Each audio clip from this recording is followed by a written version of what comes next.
Il est des légendes qui durent éternellement et qui se reproduisent de façon cyclique, sans jamais s'interrompre. Ainsi en est-il de l'univers Marvel et de ses plus grands héros. Tout commence par une assemblée d'étudiants en sciences de l'avenir, se baptisant eux-mêmes les Chevaliers Atomiques de la Table Ronde. Bruce Banner, Tony Stark, Reed Richards, Victor Von Fatalis, autant de génies rassemblés autour d'une même idée, concevoir une technologie capable de changer le monde à tout jamais. Leurs chemins se sont éloignés avec le temps, certains ont fait l'amère expérience de la défaite et de la désillusion, les rendant plus froids, cyniques ou tyranniques. Bien des années plus tard, les choses se bousculent quand une anomalie cosmique détectée non loin de la Terre pousse 4 aventuriers de l'impossible à s'embarquer à bord d'un vaisseau expérimental pour tenter d'en apprendre davantage. Reed Richards, Suzanne et Johnny Storm ainsi que Benjamin Grimm reviendront sur Terre en catastrophe, dotés de pouvoirs hors du commun qui feront bientôt d'eux les 4 fantastiques, explorateurs de l'inconnu et héros de la science. Tony Stark et Bruce Banner connaîtront un sort commun eux aussi. Pris au piège dans un dramatique accident de laboratoire, ils changeront à jamais, pour le meilleur et pour le pire. L'un deviendra un chevalier de métal, dévoué à racheter ses fautes passées, tandis que l'autre succombera à ses pires aspects et incarnera un fléau pratiquement inarrêtable. Le tableau ne serait pas complet sans le plus grand héros qu'ait jamais connu l'Amérique, Steve Rogers, alias Captain America, reprenant du service bien longtemps après la fin de sa guerre contre le totalitarisme. Sous la supervision du Shield de Nick Fury, Rogers va prendre la tête d'une nouvelle équipe de super-héros, les plus grands du monde, les Avengers. Unis face à l'adversité et contre tout ennemi de la paix et de la liberté, ces personnages inimitables se dresseront toujours face au danger et défendront la population du monde tout entier contre les extrêmes d'où qu'ils viennent. Ces histoires, vous les connaissez peut-être déjà, ces noms peut-être vous sont-ils familiers, et pourtant ils ne sont pas tout à fait celles et ceux que vous imaginez. Les 4 Fantastiques et les Avengers ont, par le passé, uni leurs forces dans un autre monde, dans un autre temps, pour détruire la plus grande menace que leur univers ait jamais connue. Dans cette nouvelle version de la Terre, les héros sacrifiés connaissent une nouvelle vie, toujours dédiée au bien et menée de façon exemplaire. Mais est-ce pour autant leur seule raison d'être ? Parmi tous ces personnages iconiques, il en est un qui fera bientôt parler de lui également.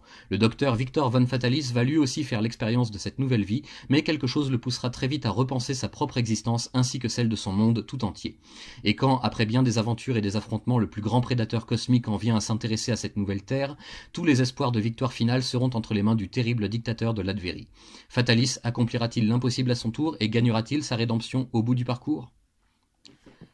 À ce stade, vous vous demandez sûrement pourquoi je ne vous livre pas un résumé complet de cet omnibus comme j'en ai pourtant l'habitude. La réponse est toute simple, parce que Heroes Reborn est déjà une sorte de résumé en soi.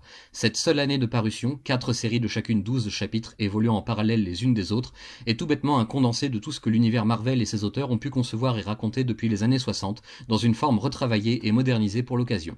En 1996, la saga Onslaught s'achève avec le sacrifice terrible des plus grands héros de la Terre. Mais ils ne sont pas morts pour autant, simplement disparus dans un autre univers, une autre réalité, où chacun va revivre sa propre vie et ses origines d'une façon réactualisée. Pourquoi ? Parce que leurs séries sont en chute libre depuis des mois, si ce n'est des années. Les ventes sont catastrophiques, l'éditeur Marvel ne fait plus recette et doit même sérieusement envisager de mettre la clé sous la porte. Mais il reste un espoir, le projet Heroes Reborn. 4 titres emblématiques de Marvel sont relancés dans ce nouvel univers, tandis que l'ancien poursuit son existence en croisant les doigts. Le résultat ne se fait pas attendre, les lecteurs sont au rendez-vous et les ventes décollent à nouveau, sauvant Marvel de la banqueroute et leur permettant même d'être rachetés par plusieurs sociétés et investisseurs pour donner un nouveau souffle à la maison des idées. On notera d'ailleurs le petit clin d'œil dans les pages de Fantastic Four à la compagnie Toy Biz, carrément un appel du pied envers cet acheteur potentiel ou une sorte d'hommage après sauvetage. Le fait est que rien de tout cela n'aurait été possible sans les grands noms qui œuvrent durant toute l'année 1996-1997 à ce travail de titan. Rob Liefeld, Jeff Lubb, Scott Lobdell, Jim Valentino, Jim Lee, Brandon Choi, Peter David, Walter Simonson, James Robinson et Chuck Dixon pour les scénarios, mais la grande équipe ne serait pas complète sans les dessinateurs, véritables vedettes de toute l'opération, que sont Chap Yep, Wal Sportaccio, Mike Deodato Jr., Ryan Benjamin, Ian Churchill, Brett Booth, Michael Ryan, Terry Showmaker, Joe Bennett, Ron Lim, Ed Benes, Dan Fraga, Robert Terracini, Carlos Pacheco, Joe Phillips, Homage Studio, Al Rio, Anthony Wynn et Mike S. Miller.